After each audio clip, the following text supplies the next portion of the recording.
Happy வணக்கம். 11th physics NCERT பாருங்க. Kinematic equation for uniformly accelerated motion.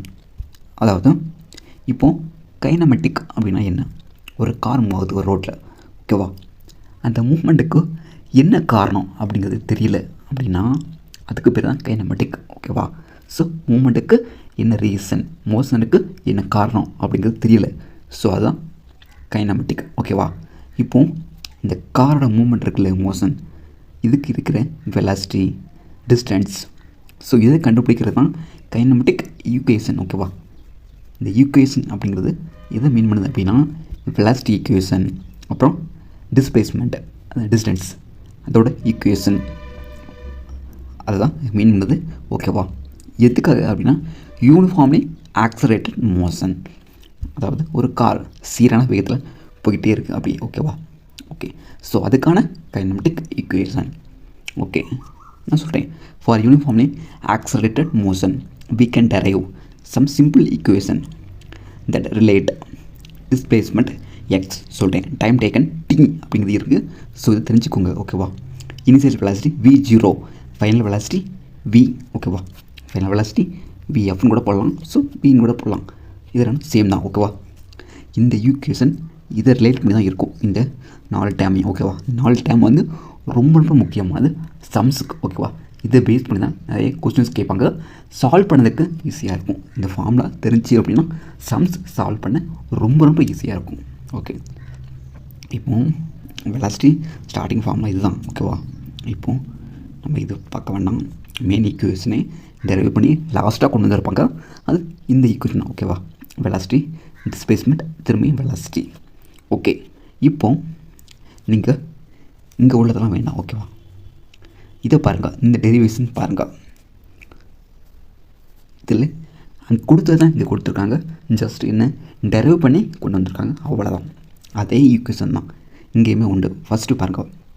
First by definition உங்களுக்கு velocity, displacement, initial velocity, time அதெல்லாம் தெரியணும் அப்படின்னா கண்டிப்பாக நீங்கள் அதுக்கு ஆக்சலரேஷன் ஃபார்முலா கொண்டு வரணும். கொண்டு வந்தால் மட்டும்தான் இந்த வெலாசிட்டிங்கிறத கண்டுபிடிக்க முடியும், டிஸ்பிளேஸ்மெண்ட் அப்படிங்கிறத கண்டுபிடிக்க முடியும். ஸோ அந்த வகையில் first A is equal to acceleration is equal to DV, change in velocity divide by change in time.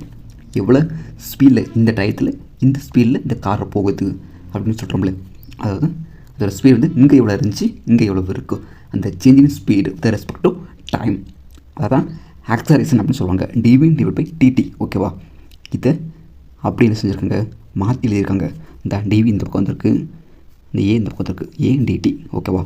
இப்போ இன்டிகிரேட்டிங் போத் சைட்ஸ், இந்த இன்டிகிரேஷன் தெரியணும் அப்படின்னா உங்களுக்கு நீங்கள் 12th மேக்ஸ் அல்லது 11th மேக்ஸ் ஏதோ ஒன்று பேசிக்காக தெரிஞ்சதுனாலே ஈஸி தான். இதுக்கு நீங்கள் யூடியூப்பில் சர்ச் பண்ணுங்கள், நிறைய வீடியோ இருக்குது. இப்படி இன்டிகிரேஷன் பண்ணணும், பேசிக்கானது கண்டிப்பாக நீங்கள் இதை தெரிஞ்சுருக்கணும். அப்படின்னா தான் ஒரு ஈக்குவேஷன் அல்லது ஒரு சம்ஸ் ப்ராப்ளம் சால்வ் பண்ண உங்களுக்கு ஈஸியாக இருக்கும். ஸோ ஃபஸ்ட் பாருங்கள், இன்டிகிரேட்டிங் போத் சைட்ஸ், டிவி இன்டிகிரேஷன், அப்புறம் ஏடிடி இன்டிகிரேஷன். இதுக்கான டைம் பீரியடு டிவி அப்படின்னாலே change in velocity, initial velocity minus final velocity, ஓகேவா? இதை தான் சேஞ்ச் இன் வெலாசிட்டி அப்படின்னு சொல்லுவாங்க. ஸோ அது ஓகேவா? அப்புறம் இது வந்து ஏடிடி, ஏ அப்படிங்கிறது வந்து ஆக்சலரேஷன், அது இன்டிகிரேஷன் பண்ணுறாங்க. ஓகே, இப்போது டிவி சொல்கிறேன். டிவி என்ன? Final minus initial. நம்ம படிச்சுப்போம்ல, டெம்பரேச்சர் T2 மைனஸ் T1 தான், ஓகேவா? ஃபைனல் மைனஸ் இனிஷியல் தான் வரணும். எப்போதுமே ஃபைனலில் இருந்து தான் இனிஷியலை கழிக்கணும், ஓகேவா? அப்போ தான் மைனஸில் வேல்யூ வராது.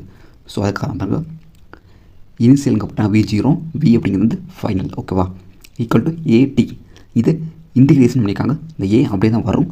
ஏன் அப்படின்னா டிஃப்ரென்சியேஷன் டி பண்ணும்போது தான் இது வந்து ஏ வந்து 0வாக மாறும், ஓகேவா? இங்கே வந்து நம்ம இன்டிகிரேட் பண்ணியிருக்கோம், ஸோ ஏ அப்படியே தான் வரும். இந்த டி அப்படியே போட்டாச்சு, டிடி. இந்த இன்டிகிரேஷன் பண்ணும்போது இந்த டி இருக்குல்ல, இது வந்து அந்த டிடிக்குள்ளே இறங்கும். ஸோ அதை நீங்கள் வந்து இன்றைக்கி தெரிஞ்சு அப்படின்னா உங்களுக்கு ஈஸியாக இருக்கும் அது வந்து, ஓகேவா? இந்த பக்கம் ஏடி, ஸோ முடிஞ்சு. இப்போது வி மட்டும் இந்த பக்கம் வச்சுட்டு V0 ப்ளஸ் ஏடி மைனஸில் இருக்க இந்த பக்கம் வரும்போது ப்ளஸ் ஆயிரும். ஸோ இது சிம்பிள். இதுதான் ஃபஸ்ட் ஈக்குவேஷன். ஆக்சலரேஷனை வச்சு வெலாசிட்டி டெரைவ் பண்ணியாச்சு, ஓகேவா? அப்புறம் செகண்ட் ஈக்குவேஷன் வெலாசிட்டியை வச்சு டிஸ்டன்ஸ் ஓகேவா, அதை பார்க்க போகிறாங்க. வெலாசிட்டி ஃபார்ம் என்ன, DX divide by DT. DX அப்படின்னா சேஞ்ச் இன் டிஸ்பிளேஸ்மெண்ட், அதாவது இங்கேருந்து இங்கே போயிருக்கோம்ல இந்த இடம், இனிஷியல் மைனஸ் ஃபைனல் இடத்த தான் டிஸ்பிளேஸ்மெண்ட் அப்படின்னு சொல்லுவாங்க. டிஎக்ஸ் கடந்த தூரம் with respect to time, DX divide by DT. இந்த வெலாசிட்டி ஃபார்முலா ஆக்சலேஷன் ரெண்டுமே முக்கியமானது. ஸோ இதை தெரிஞ்சுக்கோங்க. அதே மாதிரி தான் இங்கேயும் பண்ணுறாங்க. அந்த டிஎக்ஸ் ஏன் அப்படின்னா நமக்கு டிஸ்பிளேஸ்மெண்ட் வேல்யூ தேவை. ஸோ எக்ஸ் அந்த பக்கம் வச்சுட்டு விடிடி அந்த பக்கம் வந்துருச்சு. திரும்ப எதை பண்ணுறாங்க, இண்டிகேட்டிங் போத் சைட்ஸ். திரும்பி டிஎக்ஸை இண்டிகேஷன் பண்ணும்போது தெரியும் உங்களுக்கு சொன்னேன். விஎக்ஸ் அப்படிங்கிறது ஃபைனல் டிஸ்டன்ஸ், எக்ஸ் 0 அப்படிங்கிறது இனிஷியல் டிஸ்டன்ஸ் ஓகேவா. அப்புறம் அந்த பக்கம் விடிடி இதை டயத்தை பொறுத்து இண்டிகேஷன் பண்ணுறாங்க வெலாசிட்டியை. ஸோ அப்புறம் இந்த இண்டிகேஷன் என்ன ஒரு ஃபேக்டர் 0 to t தான் ஓகேவா. ஸோ அங்கே உள்ளது அப்படியே நம்ம இண்டிகேஷன் தேவையில்லை, ஜஸ்ட் நம்ம ஃபார்முலா முக்கியம். ஸோ அந்த ஃபார்முலா எப்படி வந்துச்சு அப்படிங்கிறது நீங்கள் தெரிஞ்சுக்கணும். ஸோ அதுக்காக தான் நான் ஃபஸ்ட் ஸ்டார்டிங்லேருந்து வரேன். மற்றபடி இந்த ஃபார்முலா சொல்லிட்டு போயிட்டே இருக்கலாம் டேரெக்டாக.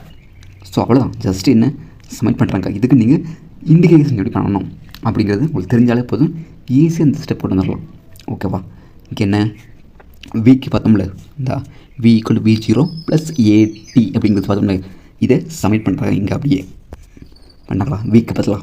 இப்போது எக்ஸ் மைனஸ் எக்ஸ் 0 அப்படின்னா இது ஃபைனல், இது initial is equal to v0 t plus 1/2 into AT squared. இதுக்கு நீங்கள் இன்டிகிரேஷன் கண்டிப்பாக தெரிஞ்சுக்கணும்.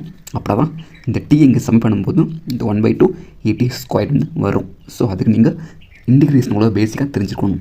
ஓகே, இப்போ அதே தான், இதை எக்ஸ் மட்டும் தான் வச்சுட்டு எக்ஸ் 0 வந்து உள்ளே போகுது அவ்வளோதான். ஸோ இது ஒரு ஃபார்முலா, இது முக்கியமானது ஓகே. அப்புறம் தேர்ட் என்ன பார்க்குறோம், தேர்டுமே வெலாசிட்டி தான். ஆனால் இதை வச்சு நீங்கள் மேபி உங்களுக்கு டிஸ்பிளேஸ்மெண்ட் வேல்யூ கொடுத்துட்டான், அப்புறம் இனிஷியல் வெலாசிட்டி வேல்யூ கொடுத்துட்டான் அப்படின்னா ஃபைனல் வெலாசிட்டி பார்க்குறதுக்கு ஈஸியான ஃபார்முலா இது தான் ஓகேவா. இந்த ஃபார்முலா வச்சு நீங்கள் ஈஸியாக டெரைவ் பண்ணலாம். இதெல்லாம் initial velocity, final velocity, displacement மூணையுமே சம்மந்தப்படுத்தி இருக்கிற ஒரு ஈக்குவேஷன். இந்த ஈக்குவேஷன் வந்து டிஸ்பிளேஸ்மெண்ட், இனிஷியல் வெலாசிட்டி, டைம் ஓகேவா, டைம், ஆக்சலரேஷன் ஓகே. அந்த ஈக்குவேஷனும் முக்கியமானதான், இதுவுமே முக்கியமானதான் ஓகேவா. மூணுமே முக்கியமான ஈக்குவேஷன் தான். மூணையும் பேஸ் பண்ணி நிறைய சம் நீங்கள் சால்வ் பண்ணலாம். இந்த சம் நம்ம வந்து நெக்ஸ்ட் வீடியோவில் லாஸ்ட்டாக நான் வீடியோ போடுவேன், அதில் கண்டிப்பாக சொல்வேன் சம்மை பற்றி ஓகேவா. இதில் இந்த ஃபார்முலாலாம் யூஸ் ஆகும். இந்த 3 ஃபார்முலா முக்கியமானது. ஸோ கண்டிப்பாக நீங்கள் இது மக்கப் பண்ணி வச்சுக்கோங்க ஓகேவா. ஓகே ஃப்ரெண்ட்ஸ், வேறு இருக்கா, வரது இல்லை. இது வந்து ஜஸ்ட்டு ப்ராப்ளமாக எக்ஸாம்பிள் தான். நான் இதை நெக்ஸ்ட் வீடியோவில் கண்டிப்பாக டீட்டெயிலாக எக்ஸ்பிளைன் பண்ணி போடுறேன். வேறு என்ன இருக்கோ, வேறு ஓகே இதுதான் இருக்குது, வேறு எதுவுமே இல்லை. அவ்வளோ தான், பாடம் முடிச்சு நாளைக்கு நான் இந்த பாடத்தை முடிச்சிடுறேன். Okay friends, thank you.